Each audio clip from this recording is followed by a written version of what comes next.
దేవుని నామానికి మహిమ కలుగును గాక. ప్రభువు యేసు క్రీస్తు ప్రభు నామంలో ఈ ఉదయకాల సమయంలో చేరి వచ్చిన మీ అందరికీ కూడా నా హృదయపూర్వక వందనాలు తెలియజేస్తున్నాను. ఈ రీతిగా దేవుడు మరొక దినం మనకి ఇచ్చిన దాన్ని బట్టి ప్రభువును స్తుతిస్తూ ఉన్నాం. ఈ దినము 5వ దినము క్రిస్మస్ యొక్క సందర్భంగా మనం కొంత వాక్యం మనం ధ్యానం చేస్తున్నాం. ఈ దినము దేవుడు మన కొరకు సిద్ధపరిచిన వాక్య భాగం మనం చదువుకుంటాం. లూకాసు సువార్త 2వ అధ్యాయం 14వ వచనం. లూకాసు సువార్త 2వ అధ్యాయం 14వ వచనం. సర్వోన్నతమైన స్థలములలో దేవునికి మహిమయు, ఆయనకిష్టులైన మనుషులకు భూమి మీద సమాధానం కలుగునుగాక అని దేవుని స్తోత్రము చేయుచుండెను. చదువుకున్న వాక్య భాగం ప్రభు మన యొక్క వెనుకల్లో దీవించి ఆశీర్వదించునుగాక. యేసుక్రీస్తు ప్రభువారు ఆయన యొక్క పుట్టుకలో దూత వచ్చి ప్రకటిస్తూ వచ్చిన ప్రసంగమే మన చదివే వాక్య భాగం. దేవుడు మానవులకు సమాధానం ఇవ్వాలి ఇష్టపడుతున్నాడు కనుక ఆ సమాధానం ఎటువంటిదంటే ప్రతి ఒక్కరికి అంత మాత్రమే కాదు. ఇక్కడ భక్తుడు అంటాడు ఆయనకిష్టులైన మనుషులకు. యేసుక్రీస్తు ప్రభువారు ఆయన తనకిష్టులుగా అయిన వారందరికీ సమాధానం ఇష్టపడుతున్నాడు. మన జీవితంలో మనం దేవునికి ఇష్టలుగా ఉంటే మనకు శాంతి, సమాధానం, నెమ్మది మనం పొందుకోగలం. మరి ఎవరు ఆయనకి ఇష్టలు? యేసుక్రీస్తు ప్రభువారు ఆయన రక్షించబడిన తర్వాత ఆయన ఎప్పుడైతే యోర్దాను నదిలో బాప్తిసం పొంది ఆయన ఒడ్డుకు రాగానే పరలోకం ఒక స్వరం వినబడుతూ వచ్చింది, ఈయన నా ప్రియకుమారుడు, ఈయన నేను ఆనందించున్నాను. మన జీవితంలో ఎప్పుడైతే దేవుని మాట మనం వింటామో ప్రభు మన పక్షంగా ఆనందించి దేవుడుగా ఉన్నాడు. యేసు ప్రభువారు తండ్రి మాట విన్నాడు, తండ్రికి లోబడుతూ వచ్చాడు, తండ్రి యొక్క చిత్తాన్ని, తండ్రి యొక్క ఉద్దేశాన్ని నెరవేర్చాడు కాబట్టి ఆయన ఇష్టడుగా మారుతూ వచ్చాడు. ఈ ఉదయకాల సమయంలో కూడా చేరి వచ్చిన ప్రతి ఒక్కరు కూడా దేవుని మాట వినాలి, దేవుని యొక్క ఉద్దేశాన్ని, దేవుని చిత్తాన్ని నెరవేర్చే వారు ఉన్నప్పుడే ఆయనకి ఇష్టలుగా మార్చబడతారు. కనుక ఈ సమయంలో మరో మాట జ్ఞాపకం చేస్తాను.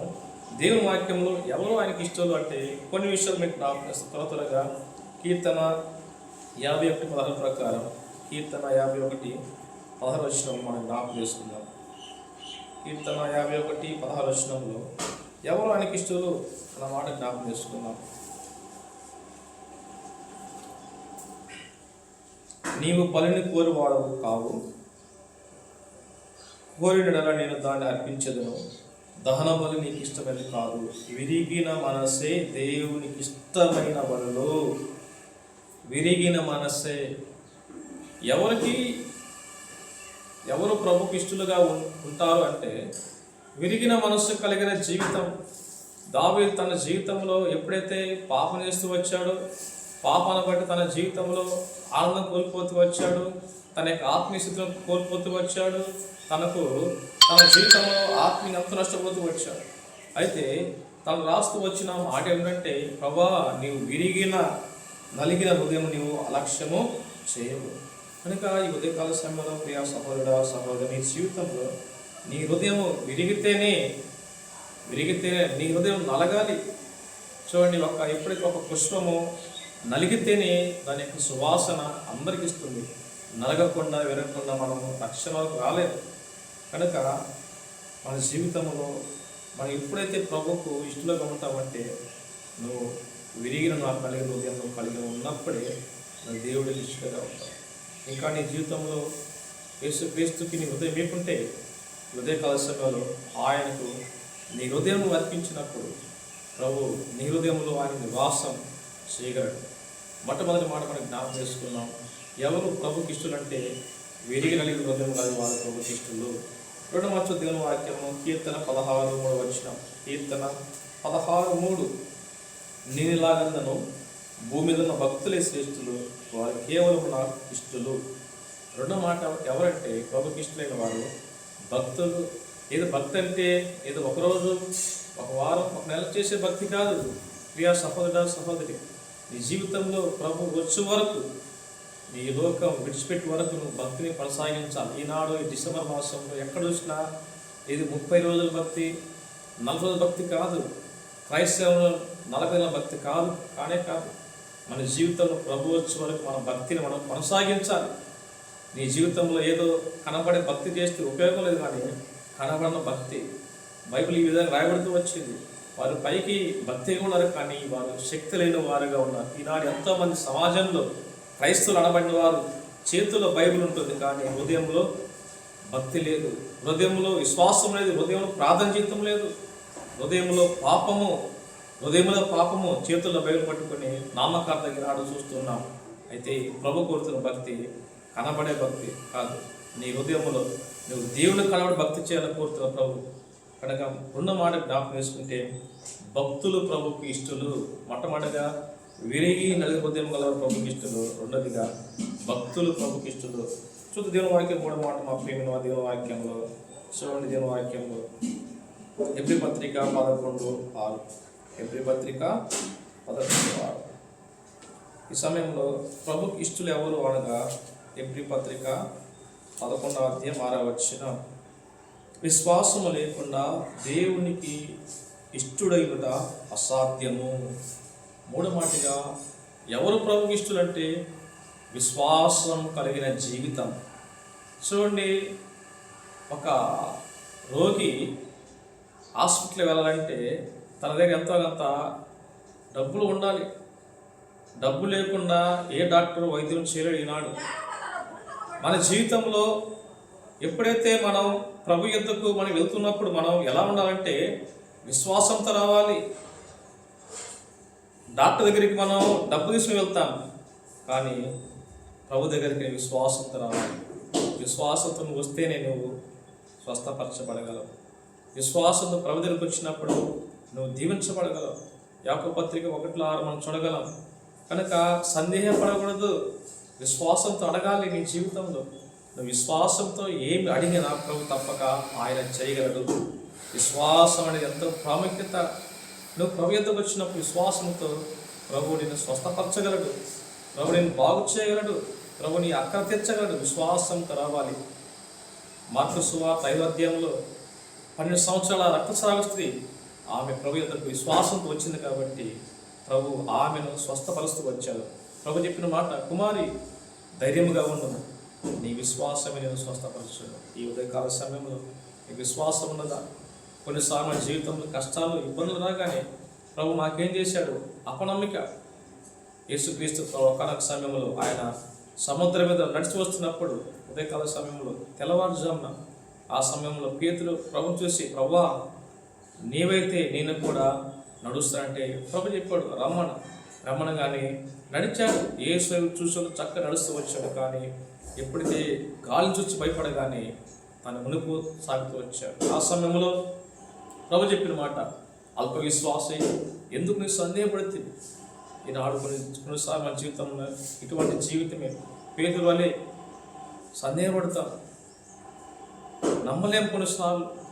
అయితే ప్రభు ఈ మాట చెప్తున్నాడు, నువ్వు సందేహపడవద్దు. నీకు వస్తున్న బాధను బట్టి, సమస్యలు బట్టి నువ్వు సందేహపడద్దు. ప్రభు తప్పక ఆయన సహాయం చేయగల దేవుడు. బైబిల్ ఈ విధంగా రాయబడుతూ వచ్చింది, అడుగుడి మీకు ఇవ్వబడును. మన విశ్వాసం తనిగితే ప్రభు తప్పక మన జీవితంలో కార్యం చేయగలడు. ఎవరికి ఆయనకి ఇష్టలంటే విశ్వాసం కలిగిన జీవితం కలిగిన వారే ప్రభుకి ఇష్టలుగా ఉండగలరు. బట్ మనం మాట జ్ఞాపకం చేసుకుంటే, విరిగిన హృదయం గలవారు దేవునికి ఇష్టలని, రెండోదిగా భక్తులు ప్రభుకి ఇష్టలని, మూడో మాట జ్ఞాపకం చేసుకుంటే మా ప్రేమైన వాళ్ళ విశ్వాసం కలిగిన జీవితం గలవారు ప్రభుకి ఇష్టలని రాయబడుతూ వచ్చింది. చూడండి దేవుని వాక్యంలో అన్నమాట 2 కొరింథీ పత్రిక 5వ అధ్యాయం. ప్రభుకి ఎవరు ఇష్టలు? 2 కొరింథీ పత్రిక 5వ అధ్యాయం దేవుని వాక్యం నుంచి 5వ అధ్యాయం 8-9 వచనాలు. ఇట్లు ధైర్యం కలిగి ఈ దేహమును విడిచి పెట్టి ప్రభువునొద్ద నివసించుటకు ఇష్టపడుచున్నాము. కావున దేహమందునను దేహం విడిచినను ఆయనకి ఇష్టంగా ఉండాలని మిగుల అపేక్షించున్నాను. ఎందుకనగా తాను జరిగించిన క్రియలు చెప్పున అవి మంచివైనా సరే చెడ్డవైనా సరే దేహము జరిగించిన వాటి ఫలమును ప్రతి వాడు పొందినట్లు మనమందరము క్రీస్తు న్యాయపీఠ ప్రత్యక్షము కావలేను. కనుక ఇక్కడ భక్తులు రాస్తూ వచ్చిన మాట ఏంటంటే, ఎవరు దానికి ఇష్టలు అంటే, మన క్రియల చొప్పున భూలోకంలో నువ్వు ఎటువంటి క్రియలు కలిగి ఉన్నావో, నువ్వు మంచి క్రియలు కలిగి ఉంటే నువ్వు దేవునికి ఇష్టరాలుగా ఉంటావు. లేదంటే నీకు ఇష్టానుసారంగా నువ్వు జీవిస్తే ఒక దినం నువ్వు క్రీస్తు న్యాయపీఠం మీద నువ్వు నిలబడతావు. మనకు తెలిసిన వాక్యంలో ధనవంతుడు కూడా భూలోకంలో తనకి ఇష్టానుసారం జీవిస్తూ వచ్చాడు కాబట్టి తనకు ఇష్టమైన స్థలం వెళ్తూ వచ్చాడు. అయితే ఈ ఉదయకాల సమయంలో నీవు కూడా నీ జీవితంలో నువ్వు ప్రభుకి ఇష్టరాలుగా నువ్వు జీవిస్తే ప్రభు ఆయన నిత్యత్వం నీకు సిద్ధపరిచే దేవుడు. కనుక 4వ మాట ఏమిటంటే, క్రియల ద్వారా నువ్వు ఎలా నువ్వు జీవిస్తున్నావు, మన క్రియలు ఎలాగున్నాయి. మన మంచి క్రియలు మనకు కలిగి ఉంటే నువ్వు దేవునికి ఇష్టరాలుగా ఉండగలవు. కనుక ఈ 4 విషయాలు జ్ఞాపకం చేసుకున్నాం. 5వ ఆఖరిగా ప్రభుకు ఎవరు ఇష్టలు అడగచ్చు. దేవుని వాక్యంలో ఫిలిప్పీ రాసిన పత్రిక 4:18, ఫిలిప్పీ రాసిన పత్రిక 4:18 ప్రకారం, ఫిలిప్పీ రాసిన పత్రిక 4:18 చూడండి. దేవుని వాక్యం జ్ఞాపకం చేస్తాను. నాకు సమస్తము సమృద్ధిగా కలిగి ఉన్నది, మీరు పంపిన వస్తువులు యథావృద్ధితో పుచ్చుకొని ఏమీ తప్పు లేకున్నాడు. అవి మనోహరమైన సువాసనలు, దేవునికి ప్రీతికరమును ఇష్టమైన యాగమునై ఉన్నవి. కనుక ఇక్కడ సమర్పణ జీవితం జ్ఞాపకం చేయబడుతుంది. ఎవరైతే ప్రభు కొరకు సమర్పణ జీవితం కలిగిన వారు ఉంటారో వారు ప్రభుకి ఇష్టలు. ప్రియ సహోదరుడా, నువ్వు డబ్బులకు మాత్రమే కాదు, ప్రభుకు నీ బలము ఇవ్వాలా, నీ సమయం ఇవ్వాలా. నీ సమయం ఇవ్వకుండా, నీ డబ్బు ఇవ్వకుండా నువ్వు ఇష్టడు కాలేవు. కనుక చివరి దినాల్లో నువ్వు ఎలా జీవిస్తున్నావు? నువ్వు సమర్పణ నీకున్నదా? సమర్పణ కలిగిన జీవితం నీకుంటే ప్రభు తప్పక ఆయనను ఇష్టరాలుగా ఉండగలవు. ఈ 5 విషయాలకు జ్ఞాపకం చేసుకుని, మొట్టమొదటిగా ఎవరు ప్రభుకి ఇష్టలు అంటే, వీరిగా హృదయం గల వారు ప్రభుకి ఇష్టలు, భక్తులు ప్రభుకి ఇష్టలు, విశ్వాసం కలిగిన ప్రభుకి ఇష్టలు. అంత మాత్రమే కాదు, మంచి క్రియలు కలిగిన వారు ప్రభుకి ఇష్టలు. 5వ ఆఖరిగా సమర్పణ జీవితం కలిగిన ఇష్టలు. ఈ రీతిగా ఈ 5 అంతల అనుభవం ద్వారా మన జీవితంలో మనం ప్రభుకి ఇష్టలుగా ఉందాం. ఆయనకి ఇష్టమైన మనుషులకు భూమి మీద సమాధానం కలుగును గాక. కనుక మనం ఈ 5 విషయాల ద్వారా మన జీవితంలో మనం ప్రభుకి ఇష్టలుగా ఉంటూ మనందరం ప్రభు రాకు సిద్ధపరచబడదు. ఆ రీతి మనకు సాధించిన ఆమేన్.